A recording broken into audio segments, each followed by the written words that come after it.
The Geneva Conference of 1973 was an attempt to negotiate a solution to the Arab-Israeli conflict as envisioned in United Nations Security Council Resolution 338 following the call for ceasefire to end the Yom Kippur War. After considerable shuttle diplomacy negotiations by Henry Kissinger, the conference opened on the 21st of December 1973 under the auspices of the United Nations Secretary-General, with the United States and the USSR as co-chairmen. The foreign ministers of Egypt, Jordan and Israel were in attendance. The table with Syria's nameplate remained unoccupied, although Syria had indicated possible future participation. Each foreign minister spoke mainly directed to the domestic audiences rather than to each other. Kissinger articulated his step-by-step strategy and stated that the goal of the conference was peace. The immediate need was to strengthen the ceasefire by accomplishing a disengagement of forces as the essential first step toward implementation of UN 242. The meeting was then adjourned. Although no agreement was reached at Geneva, the effort was not in vain. Following the Israeli election, a military disengagement between Israel and Egypt was signed on January 18, 1974, and a disengagement between Israel and Syria was signed on May 31. Although attempts in later years to revive the conference failed, the Sinai Interim Agreement between Israel and Egypt was formally signed in Geneva on September 4, 1975, as part of the Geneva Conference process. This agreement stated that the conflicts between Egypt and Israel shall not be resolved by military force but by peaceful means.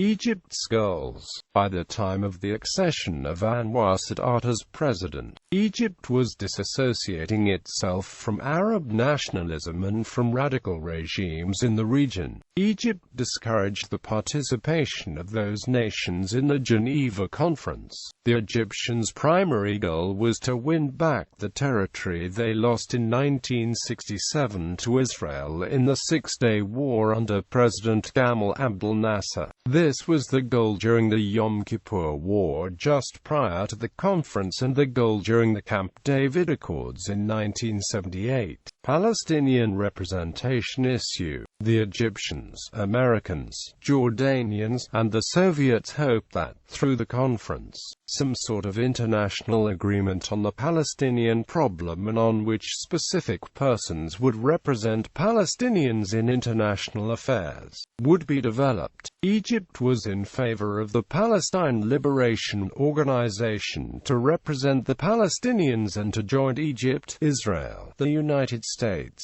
and other established nations in the Geneva Conference. Syrian officials went one step further and insisted that if the PLO was not present at the Geneva Conference, Syria would not be present either. Israel and the United States opposed formal recognition of the PLO at the Geneva Conference because the PLO Charter did not recognize Israel's right to exist. Thus, no representatives from Syria were present at the conference either. U.S.-Soviet relations. The Geneva Conference was the last time that the U.S. accepted the Soviet Union as a co-equal partner in Middle East peace efforts. Later, the marked shift in the allegiance of Egypt, a decades-long Soviet ally which abruptly moved into the American orbit, enabled the U.S. to shut out the Soviets and assert a role as the sole mediator between Israelis and Arabs, manifested first in Israeli-Egyptian relations and later also in Israeli-Palestinian relations.